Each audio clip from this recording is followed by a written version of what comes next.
Bom, já está conosco a nossa companheira jornalista Vera Magalhães, a opinião aqui no Jornal da Manhã. Bom dia, Vera. Bom dia, Thiago. Para você, para todo mundo aí no nosso estúdio, para quem nos ouve e nos assiste nesta quarta.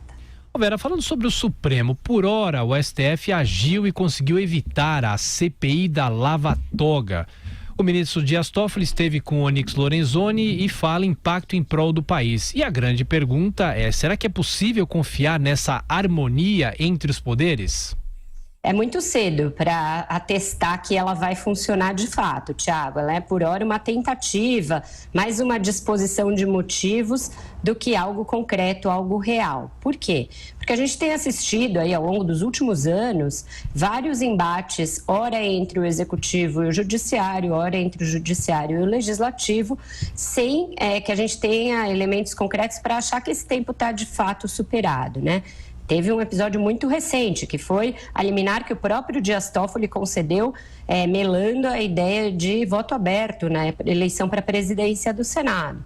Então é cedo para falar que essa harmonia vai funcionar. Por que o Toffoli fala impacto? Não é a primeira vez que ele usa essa palavra, já usou em entrevistas anteriores, tem defendido inclusive as reformas econômicas como uma maneira do país superar a crise, etc. Ele fala impacto agora porque havia uma série de investidas contra o Supremo em curso em frentes tanto no Legislativo quanto no Executivo. O ministro Gilmar Mendes se queixou de um suposto cerco da Receita Federal a ele, o Toffoli entrou em campo, pediu explicações e ontem não foi por acaso que a Receita veio a público dizer que ele não é alvo de investigação. Isso se deu no mesmo dia em que arquivou-se a CPI da Lava Toga, como você mesmo disse, com alguns senadores retirando ou desistindo de assinar o requerimento da CPI e também outras iniciativas aí que estavam em curso contra ministros do Supremo. Por exemplo, havia uma movimentação para a revogação da chamada PEC da Bengala,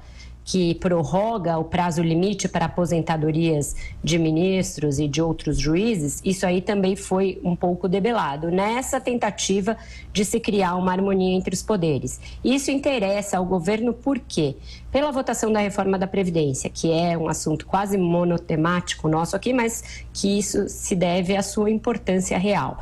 Então, o governo sabe que a reforma da Previdência, em última instância, sempre vai ser judicializada e quer criar um ambiente favorável à reforma no Supremo.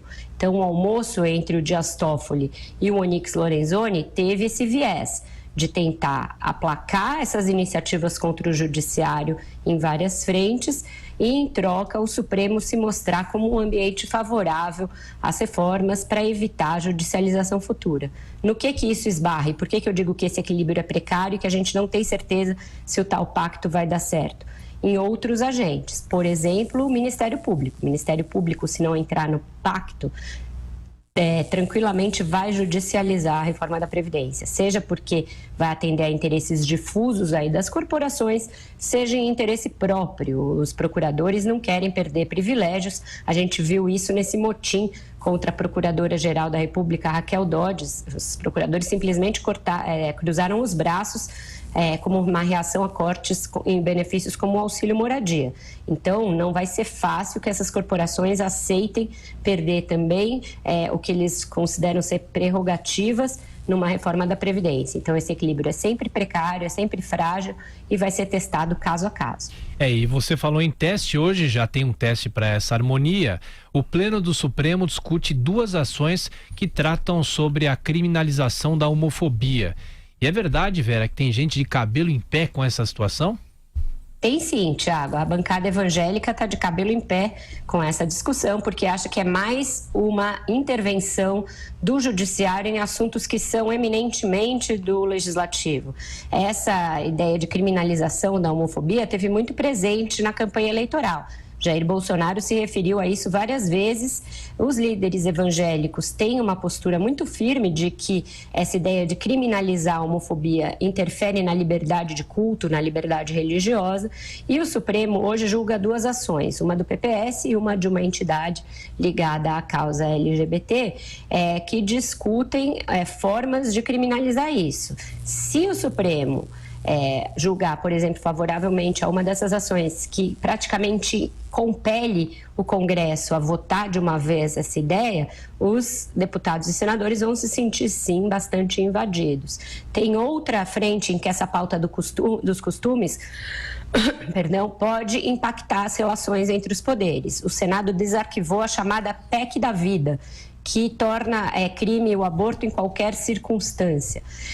Isso já foi objeto de análise recente do Supremo Tribunal Federal, que ampliou o espectro possível de aborto legal, incluindo os anencéfalos, por exemplo.